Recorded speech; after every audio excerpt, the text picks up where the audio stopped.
Hindi pa raw may tuturing na akusado ang mga tinukoy ng International Criminal Court bilang co-perpetrator ni dating Pangulong Rodrigo Duterte sa kasong Crimes Against Humanity. Ang isa sa mga pinangalanang si Justice Secretary o dating Justice Secretary Vitaliano Aguirre, itinangging may kinalaman siya sa extrajudicial killings. Nakatutok si Dano Tingkungko.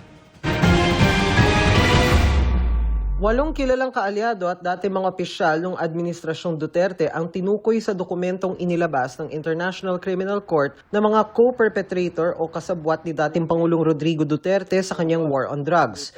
Ang ilan sa kanila kasalukuyang matataas sa opisyal, gaya ni na Senador Bongo at Bato de la Rosa. Paglilinaw ni ICC Assistant to Counsel Cristina Conti, hindi nangangahulog ang akusado na rin o may mga kaso na ang mga pinangalanang co-perpetrator.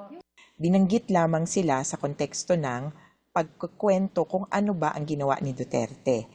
Pero sa nakikita ko mukhang nagkaroon ng kaintindihan yung defense at saka prosecution na mag-unseal o isa publiko yung ibang pangalan para mas maintindihan ng taong bayan ng even ng labas sa Pilipinas kung ano ang kinikwento.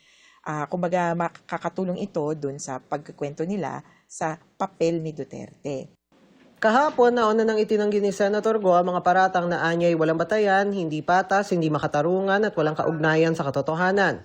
Si dating Justice Secretary Vitaliano Aguirre pinabulaan ng kasabwat siya sa extrajudicial killings. But I've never engaged in any extrajudicial killing. Hindi ko sinuportahan yan. Kung meron man, hindi ko nga alam yan eh.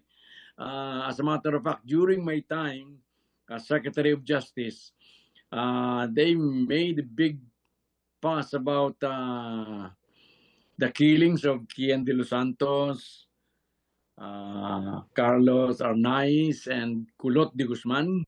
I was instrumental in bringing all the parents and relatives of these three to Malacanang, Bahay Pangarap. And because of this, they were able to meet with the President. And after that meeting, charges were filed against these policemen and trials were conducted and they were all convicted. Patutsada pa ni Aguirre, dinawit lang anya ng ICC Office of the Prosecutor ang pangalan niya para bigyang kredibilidad ang sinasabi nitong common plan para i-neutralize ang mga kriminal na sangkot sa illegal na droga sa pamamagitan ng pagpatay. So, ang naging partisipasyon ni Aguirre bilang Justice Secretary nung panahon ni Duterte ay doon sa bahagi pa nga ng aiding and abetting o pagtulong na gumawa ng atmosfera o mag-udyok sa iba na pumatay. Si Bato de la Rosa din, merong mga statements nung ipinapaliwanag nga nila sa publiko ano ba itong tokhang na ang tono ay kill, kill, kill. Yung buong setup na yon ang nagbibigay ng pananaw sa mga tao na covered ang lahat.